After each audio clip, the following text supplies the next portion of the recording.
Aguililla, Michoacán, Mexico, 1970s, a tiny village in the mountains where nothing grew except avocados and poverty.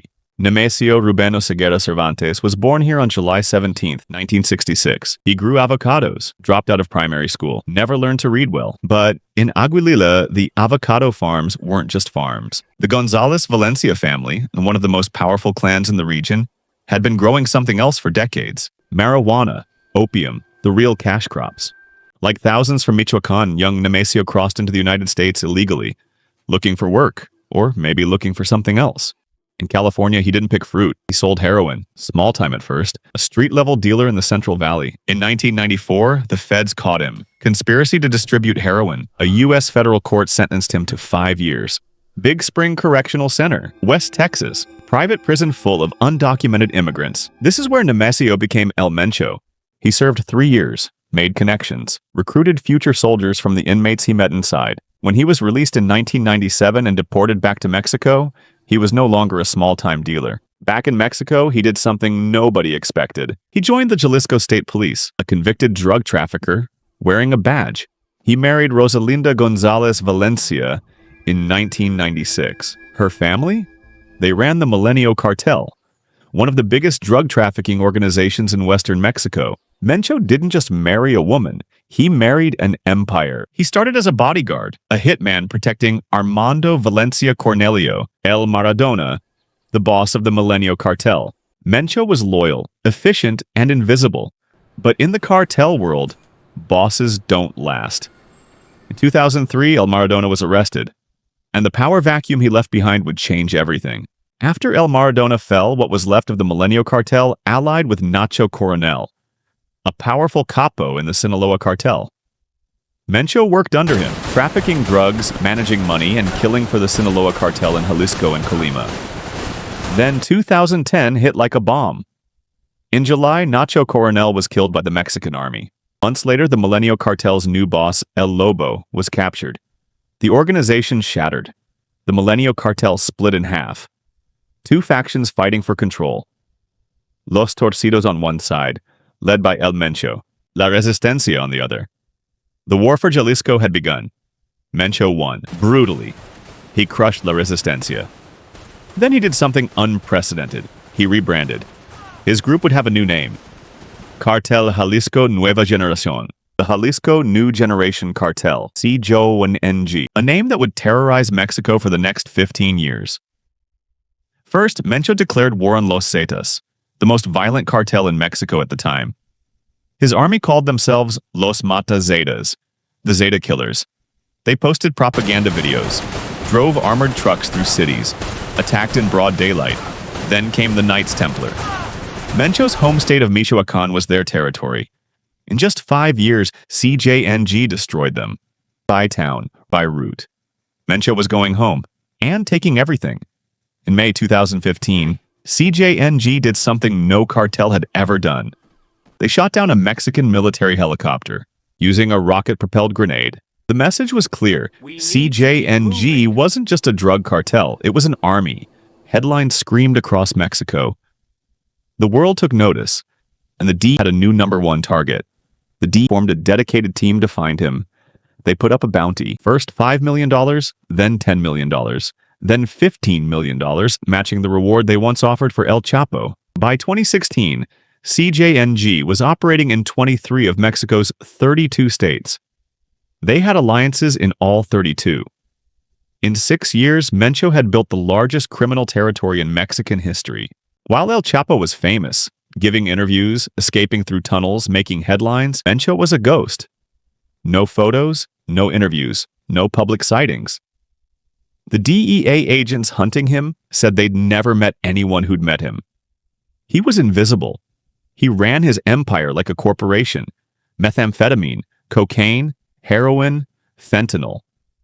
He hired Russian naval engineers to design drug submarines. He used fashion models as smugglers.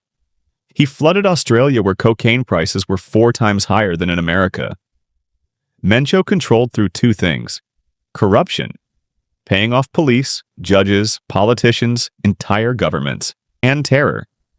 Anyone who refused was made an example of. Plata o plomo, silver or lead. money or bullets. CJNG was the first cartel to truly weaponize social media. They released propaganda videos showing convoys of armed men, armored vehicles, military-grade weapons. They wanted the world to see their power.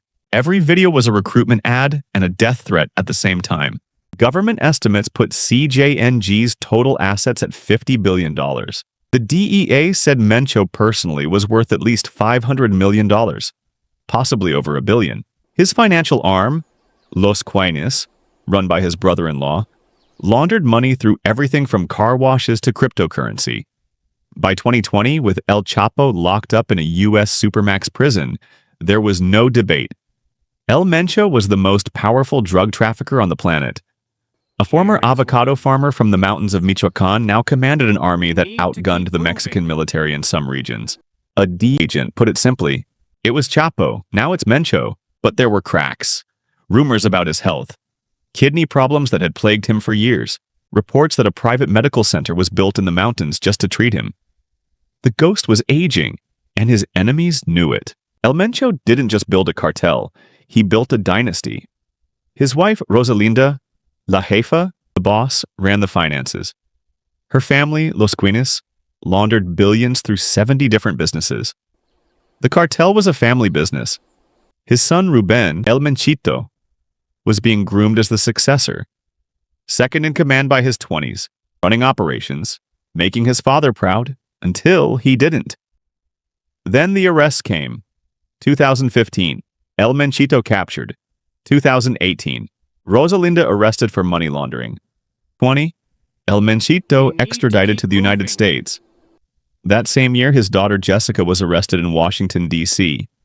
One by one, the family was falling.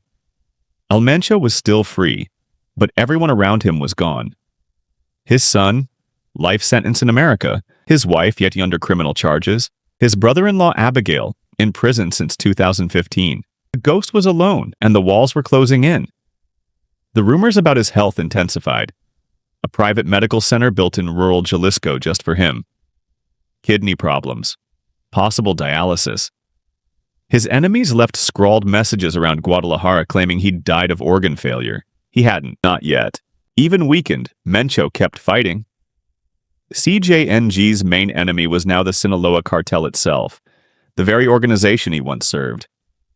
They fought over trafficking routes, border cities, everything. Tijuana, Ciudad Juarez, Chiapas. The two biggest cartels in Mexico locked in total war. The Americans wanted him badly. $15 million reward from Washington. 300 million pesos from Mexico City. U.S. intelligence was feeding information to the Mexican military. Satellite tracking, signal intelligence. They were closing in. Mencho moved constantly. Mountains, safe houses, never staying more than a few days. He'd built medical facilities in the wilderness just to survive. The most wanted man on earth living like a fugitive in the peaks of Jalisco. February 22nd, 2026, Tapalpa, Jalisco. The mountains El Mencho knew better than anyone. The Mexican army launched the operation. Special forces, National Guard, Air Force helicopters. U.S. intelligence had given them the final piece, his location. CJNG fought back. Heavy armed resistance. A firefight erupted in the mountains. 6 cartel gunmen were killed. 3 soldiers were wounded. Mencho was hit, critically wounded by gunfire. They loaded him onto a military helicopter to transport him to Mexico City. He died in the helicopter, somewhere between the mountains of Jalisco and Mexico City. The most wanted man on earth bled out at 30,000 feet. The ghost was finally gone. The Mexican government confirmed it the next day. Nemesio Oseguera Cervantes, El Mencho, dead at 59. Within hours, Mexico erupted. CD retaliated across 5 states. Burning vehicles blocked highways. Gunfights with the National Guard killed at least 25 soldiers. Flights to Puerto Vallarta were canceled. Tourists were stranded. The headlines went global.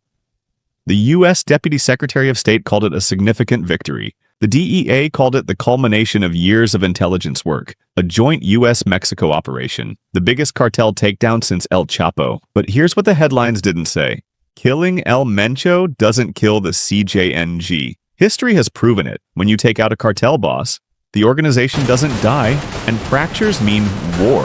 Mencho never allowed a clear successor. His son is serving life in America. His wife is under criminal charges. His stepson, El Pelon, is wanted with a $5 million bounty. There is no heir, only a throne with blood on it. They arrested El Chapo. The Sinaloa cartel didn't die. It split into factions and the violence got worse. They killed Ociel Cardenas. The Gulf cartel splintered into the Zetas. Every time they cut off the head, 2 more grow back. When the dust settles, this is what El Mencho built. Present in 23 Mexican states. Operations in over 40 countries. $50 billion in assets. Trafficking fentanyl, meth, cocaine, and heroin on every continent. An army that shot down helicopters. A financial network that laundered billions through crypto, real estate, and car washes. All built in 15 years.